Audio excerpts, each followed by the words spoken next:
Today we're going to have a look at a small compilation of disturbing, mostly unknown horror game mysteries. These vary from the more mainstream titles to obscure childhood flash games that piqued my interest after 18 years. The mysteries themselves will be the focal point, as I mostly aim to cover those of a disturbing nature which have remained unsolved since release, as far as I know. Lastly, these will usually consist of lore-based discussions and not things like, are these deceased bodies actually real and where can I find them type of investigations.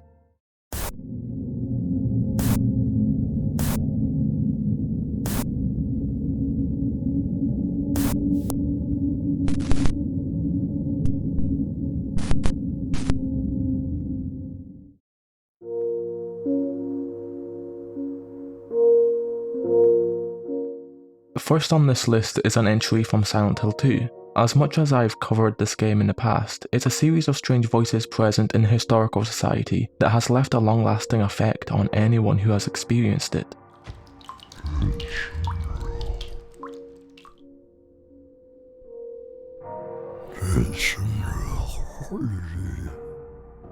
Now, it's still unknown what these voices actually mean, if they have any lore connection to Silent Hill, the prison, or James Sunderland, and the bleak amount of information regarding it makes it just as weird, therefore deserving of a deeper analysis.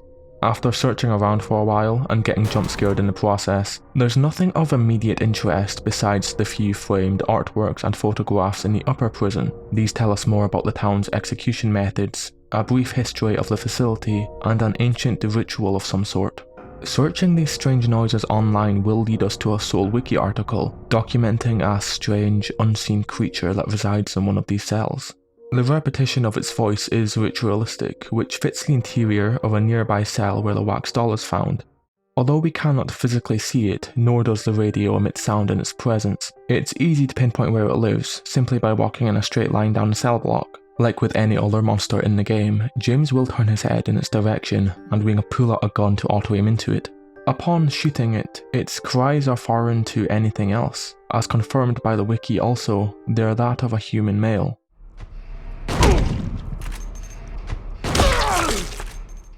I think the obvious similarity here is Silent Hill 4 and Walter Sullivan. My theory for the prisoner monster is that it's a direct manifestation of Andrew DeSalvo, a prison guard who Walter locked in his cell before eventually killing him. This was because Andrew abused Walter at a young age.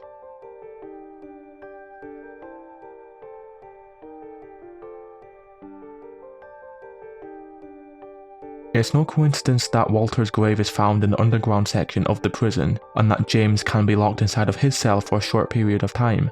This is undoubtedly the presence of Walter seeping through into James's psyche, fueled by aspects of his trauma, materializing in a monster that embodies an invisible, corrupted mass of annoyance.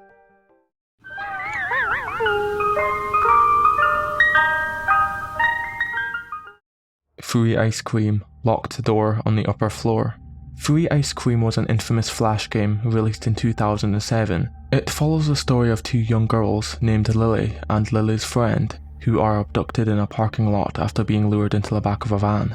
Lily's friend acts as the protagonist as we attempt to escape his house in a short but unsettling point-and-click experience. This game quickly gained notoriety for its subject matter, to the extent where I was banned from playing it in primary school. From finding Lily's body inside of the meat locker near the end, from blood and tally marks on the basement walls documenting previous victims who are no longer seen but may now occupy the remaining sacks in the freezer. Fortunately, the other two cannot be opened, but the one on the left is particularly small. Assuming it wasn't an animal of some sort, this victim was younger than the others. The most mysterious detail is the door on the upper floor. Despite it being the only locked door in the game, we can never unlock it or enter it, and because of the game's obscurity, there is no information online, leaving many people to assume the absolute worst when it comes to what he was potentially hiding. Was it another storage room, or was it simply a bathroom and I'm just being paranoid? Let's try and dissect everything we can and find out once and for all. Starting in the basement, there's an air duct that Lily's friend tries to climb before falling and hurting herself. The loud noise sending shockwaves throughout the house, she quickly hides underneath the staircase as he storms into the room. He incorrectly assumes that we were successful in climbing through the air duct, and that the loud noise was only the bookshelf falling over. This inadvertently saves her life, and is what gives her enough time to search his house for a key while he's busy for 90% of the game searching the locked room like an idiot. Because there is no other vent we can find, we can conclude that it led directly to the second floor and by extension the locked room. Typically, ventilation like this is used for bathrooms. She even acknowledges this later on if we inspect the door. I know this may seem very anticlimactic, but it still begs the question, why is it locked? I'm not sure about you, and I know the Ice Cream Man isn't exactly a law-abiding citizen, but you're supposed to lock a bathroom from the inside. It's the only room where this is absolutely necessary. To confirm this, the Ice Cream Man isn't inside the room for the entire game. The final quirk is that you fall through the carpet and he breaks our fall, knocking him out for long enough to finally make our escape. The last tiny piece of evidence contradicting the bathroom theory is that the fuse box doesn't clarify if there's actually a bathroom in the house. All of the other rooms are mentioned specifically, even small rooms like the kitchen and living room, but the second floor shares one supply of electricity. I also don't think it's weird for a house, if you can call it a house, like this to even have a conventional layout, as there's also no bedrooms. I'll end this mystery here. Tell me what you think. Personally, I believe that this was some sort of bunker that was repurposed into a twisted building used only for imprisoning children, and worse. The tally marks on the wall, numbered to 14 days, is the only remnant besides blood that illustrates the horror felt by one of these prisoners, as they were once in Lily's and her friend's situation, but wasn't lucky enough to escape. In a way, I'm glad that we'll never see what lies behind that door.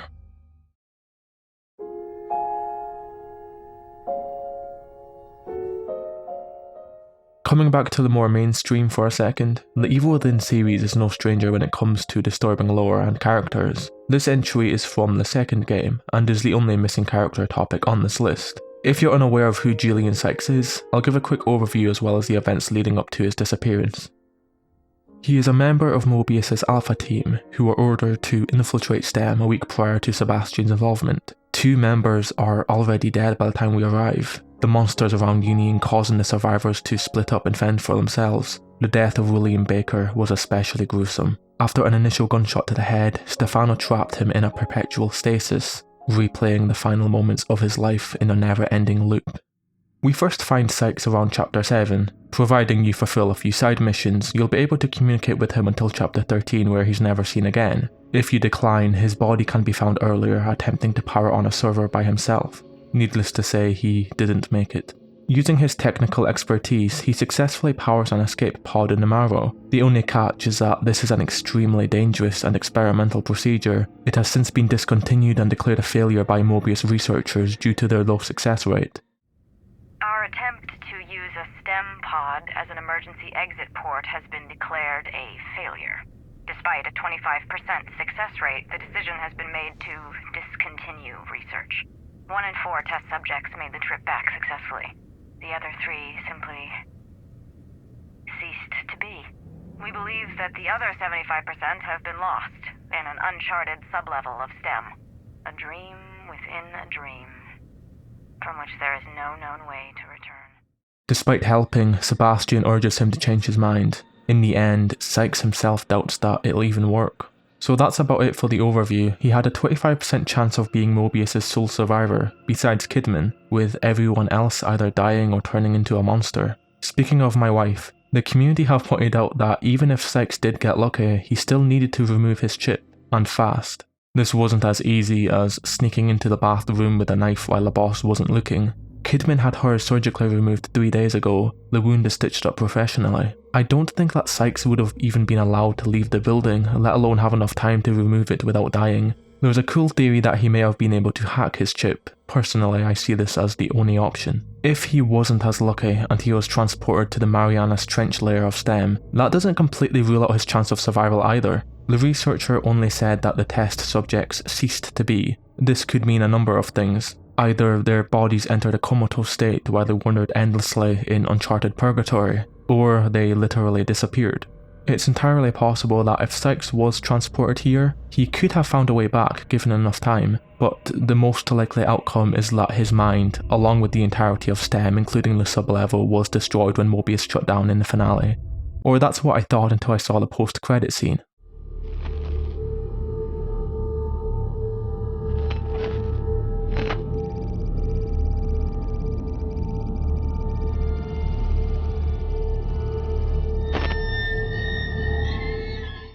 remember when I said that no other members of Team Alpha were alive? By process of elimination, this has to be Sykes' pod. People have theorized that it could also be Ruvik or Joseph from the first game, so for now it's up to interpretation until they make a third game.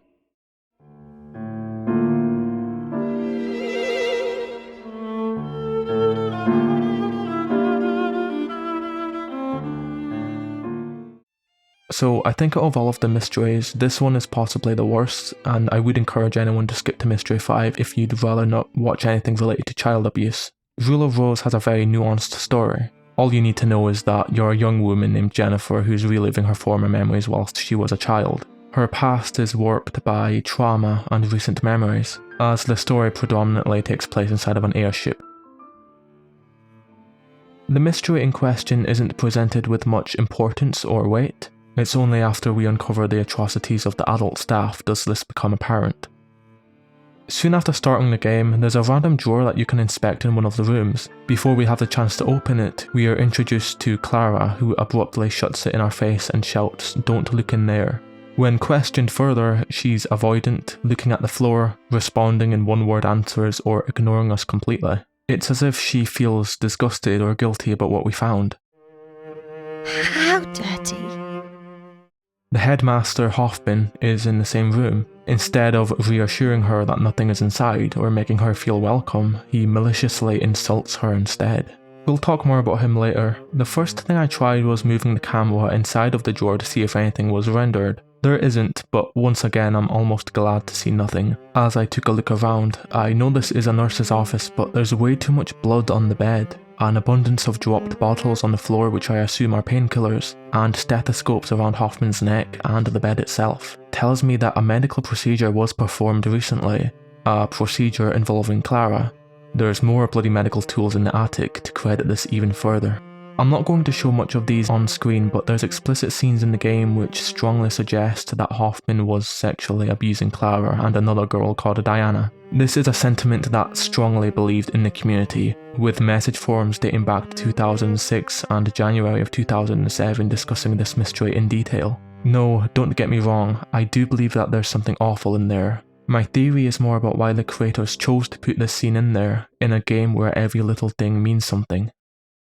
His wiki article goes more in depth about his abusive relationship with the orphans, stating that both of the girls are shown to be disgusted and traumatized in his presence, and that he's most likely a paedophile.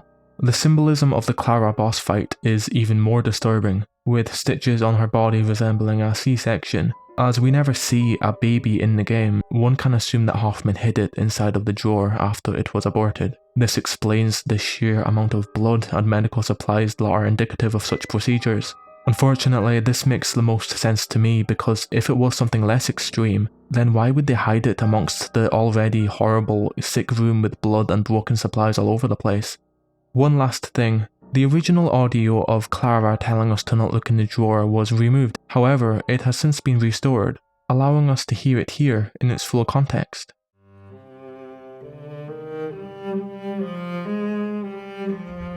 Don't look into there. Suddenly, what I first imagined as a more emotional emphasis out of anger, owing to the exclamation mark, which is quite common to see, was actually a desperate plead. Her stuttering is hysteric, she knows the calamity of the situation. I feel really bad for her because Hoffman was definitely manipulating her to keep quiet about the abuse. What lies behind the drawer is barely even a mystery anymore. Sure, we'll never know 100%, but it was definitely something that we were never supposed to find, and I think we all know what I mean by that.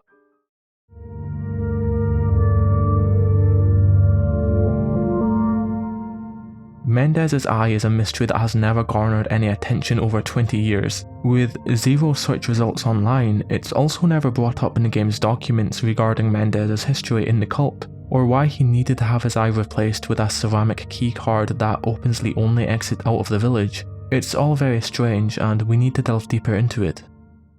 The fake eye is first obtained after killing Mendez in Chapter 2-3, in a location that I like to call the Enlightenment Cabin, a derelict building where defectors and traitors are faced with the most sickening of punishments. It's tucked away beneath a cliff face at the lowest point in the village.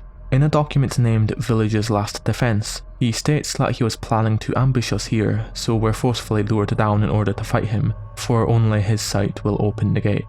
4 well-timed grenades later, his false eye falls out, allowing us to ascend back and leave this area once and for all. Now for the evidence and theories.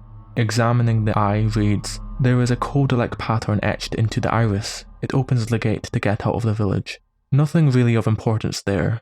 Although there's no direct reference to his eye, there's a document where Mendez disagrees with Sadler's order behind his back. It's not much, but it proves that Mendez, unlike Salazar, has his own opinions, which could have resulted in punishment at some time in his past. It could also be argued that Mendez was so keen on ambushing Leon at the Enlightenment cabin because he had history there, making his death more poetic. I talked to my mate about this, who's very knowledgeable about the lore in RE4, and he shared the same belief. Maybe Mendez was against the Illuminados at one point and tried fighting against them as a village chief, and ended up losing an eye. We know that there was a modern rebellion against Sadler which took place at the village. It's unknown what fueled this, but the death of the children and the reluctance to submit to the initial Plagas injections were the contributing factors. In this shot here, someone is being held to a chair against their will, begging them to stop. Many of these villagers tried to escape during this period. Even when Leon gets here, evidence of defectors and outsiders are apparent.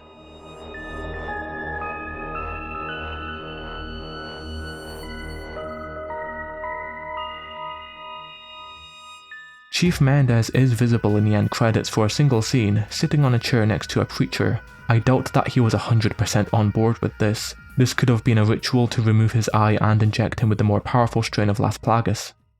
The closest correlation we have is Legarador.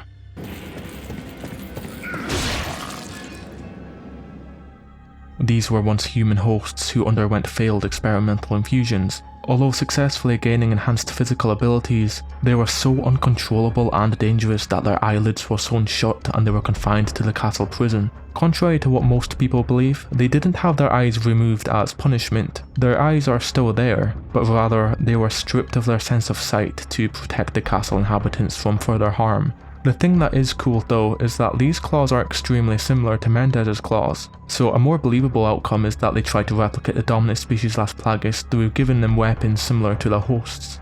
In summary, either Mendez always had one eye, and the cult gifted him the false eye for the purpose of keeping the villagers away from the castle, as well as ensuring that intruders couldn't escape the village. If this were the case, it would have been a birth defect or a workplace accident. Remember that these villagers are isolationists and work solely in agriculture. Workplace injury rates are among the highest in this field. Or he was punished by Sadler, branded with a new eye to keep his loyalty in check, operating like the chip from the Evil Within 2.